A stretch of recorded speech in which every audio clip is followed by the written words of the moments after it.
Hi guys, before I begin with the video, if you hear any noises in the background, that's probably my dryer that's going off because I have clothes that are, drying. But let's begin with my review for Absolute Batman issue number 2. Okay, so the issue opens up with sort of a flashback of Bruce in sort of like the Bat exhibit, like in like one of the Bat exhibit rooms. And he's like trying to, call for his dad, but, Bruce doesn't know that his dad is dead and that he's constantly calling for help. And then we see all the bats are in the room coming towards Bruce, and it's this really cool image similar to a scene from like Batman Begins where young Bruce falls into the cave and that the bats are like coming towards him. It's similar to that scene, and from the flashback scene from this issue 2, we see the bats coming towards Bruce, and we see like a scared Bruce, just all scared. And then we cut to present day with Alfred monologuing on what's going on, saying about the party animal gang. That's the Black Mask gangs. That's what the gang is. The Black Mask gang is called. And Alfred is talking about how Bruce slash Batman is a very cunning guy, and that he's prepared for war, and that he's very smart, and that he's that he's equipped for the situations that's given towards him. And then we see like there some fight scene towards Bruce and the party animal gangs, and we see Alfred still monologuing about Bruce slash Batman. And then we see Bruce just punches a aquarium, and the party animal gang is like just mocking Bruce slash Batman.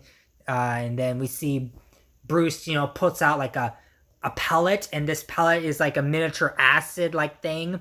And we see the party animal gang just leave because they're essentially acids on the floor because the acid pellet mixed with the water turns into like a small dose of acid that can hurt you. And so the party animal gang just leaves the building or the courthouse or whatever the thing happens. And then we see the police arrives, the GCPD arrives, arrest them. And we cut to Mayor Jim Gordon, or Mayor to be elect Jim Gordon, and that he's just watching the news. And then he tells Harvey Bullock to turn off the TV.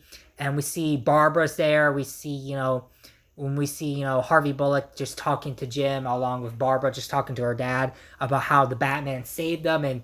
And we see Bullock and Gordon are mixed on Batman, or at least Gordon seems to there are some things that Gordon likes about Batman, and then some things that he's mixed about Batman. And Bullock is just like, well, I don't trust the guy. He's a guy dressed as a freaking bat. Meanwhile, Barbara's defending Batman because Bruce saved her life. And Bruce also saved other civilians' lives during when the party animal gang attacked Jim's mayor speech. And we get to see Jim is like just all worried about the city and the people of Gotham. And then we see Martha Wayne shows up because Bruce's mom, is a good friend to Jim. And we get to see Bullock and Barbara get a call from the rest of the GCPD officers saying that there's another riot or something's going on. So they leave to let Martha talk to Jim Gordon. And then we can see Gordon and Martha just talk. And Martha is talking about how you managed to save Bruce when he was at the exhibit with his class, and that you found him all scared. And then Jim is like, today's generation, or at least is crazy. There's this the party animal gang, Gotham's in chaos, crime is big. But also back in our day when we were younger, sure, we were a bunch of crazy kids doing whatever we want, whatever in our time, but we wanted change. We wanted change for the world to be better. We wanted Gotham to be better. But now today, Gotham is basically the shittiest of the shittiest shithole. Pardon me for my language, but that's basically what Jim is saying, that Gotham is basically burning to the ground. It has havoc, chaos, there's riots, the party animal gang is killing people, and Gordon's trying his best to try his best to save people and try to save the city as mayor. And then Martha makes a comment on how, you say you managed to get there on to the zoo, rescue the kids, rescue Bruce, but Bruce was so traumatized, and we get to see a flashback of young Bruce in his bedroom, and Martha's talking to young Bruce, and we see Martha's like, your friends are here, your friends Eddie, Harvey, Waylon, and even Selena's trying to, get to you. And then Bruce's like, I want to be alone. And so and Martha's like, just leaves Bruce alone to, keep to his own thoughts. And we see Bruce is all, he's angry. Young Bruce is angry that he couldn't, do anything to save his dad, or the fact that he felt so powerless in that moment. And so he looks at the medal that, one of his prize medals, and he just throws out the window. And then we cut to present day. We cut to, now the present from that flashback. We see Bruce entering a house or warehouse, and we see, we get to see, his childhood friends. We get to see Waylon. We get to see Waylon Jones. We get to see Edward Nygma. We get to see Oswald Cobblepot. And we get to see Harvey Dent, which Harvey Dent is still, a lawyer in this universe.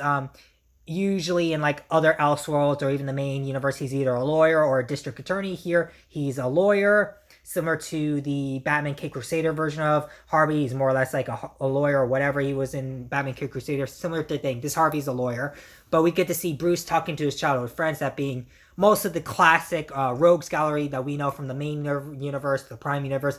But in the Absolute universe, they're not villains yet, or at least we don't know if they're going to become villains. But they're playing like a friendly poker game, and Bruce is talking to his friends, and he eventually shows him one of the Party Animal Gang's mask, and Edward Nygma is like, geez, Bruce, where the heck did you get this? This is some high-tech stuff.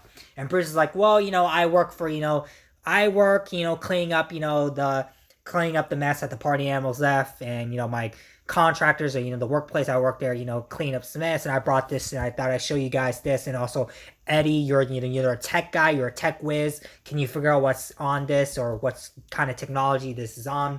So we get to see Edward Nygma just looking at, the one of the Party Animals' mask, and we see Eddie just, talking to Bruce about, this is really high tech, really encrypted, but if you know the right stuff like I do, maybe I can hack into it and see where we can get some leads.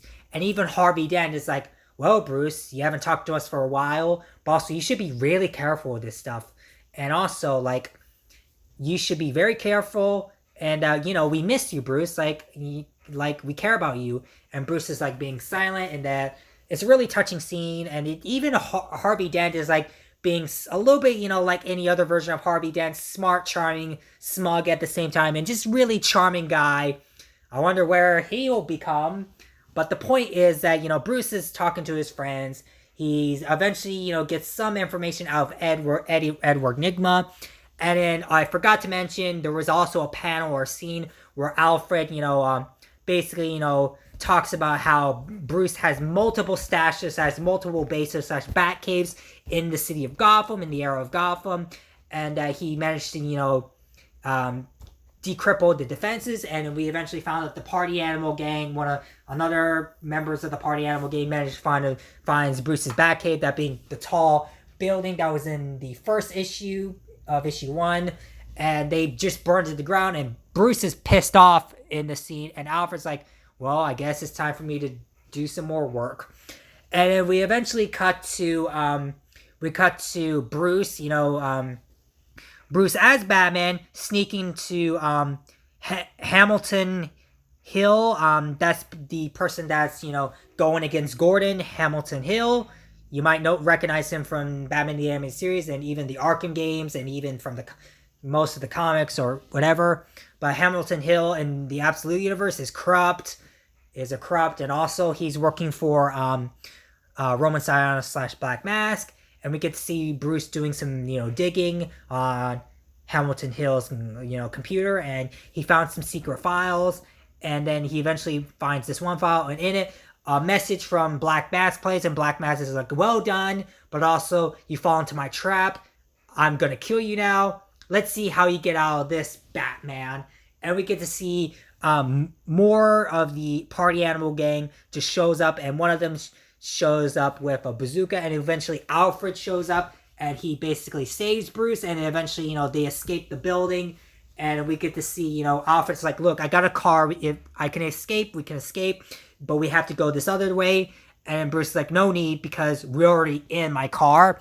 And we get to see the Absolute Universe version of the Batmobile, which is basically a big freaking modified dump truck, construction worker dump truck, and it looks freaking awesome. It's basically if you take the Frank Miller Batmobile and the Bat monster truck from like Batman the Cult, mix them together, and you get like this big like construction worker like Batmobile. It's really freaking awesome. And the issue ends with another flashback of Kid Bruce just sulking in his room, and we see Selina shows up saying, "You dropped this. Come with me, Bruce." And then the comic ends there. But overall, what are my thoughts on issue number 2 of Absolute Batman? It's a pretty freaking good issue. So far, the Absolute Universe has been doing good. Absolute Batman is probably one of my favorites so far in the Absolute Universe book. I just read Absolute Wonder Woman not too long ago, so and I'll give my review on that right shortly soon. But again, I'm loving the Absolute Universe. So far, I'm loving the Batman side of things. And I can't wait to read the Wonder Woman book and the Superman book and the rest of the other Absolute Universe books. But other than that, this was a great solid issue, a great solid second issue. Great pacing, great flashback, great foreshadowing. Just a great issue in general and a good story in general. But other than that, yeah, I hope you guys enjoyed my review for Absolute Batman issue number 2. And stay tuned for more reviews of the Absolute Universe on my channel.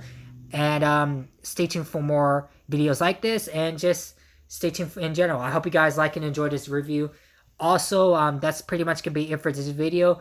Make sure to like and share this video. Also, stay tuned for more content on the channel. I do plan on reviewing Absolute Wonder Woman issue number 1, so stay tuned for that.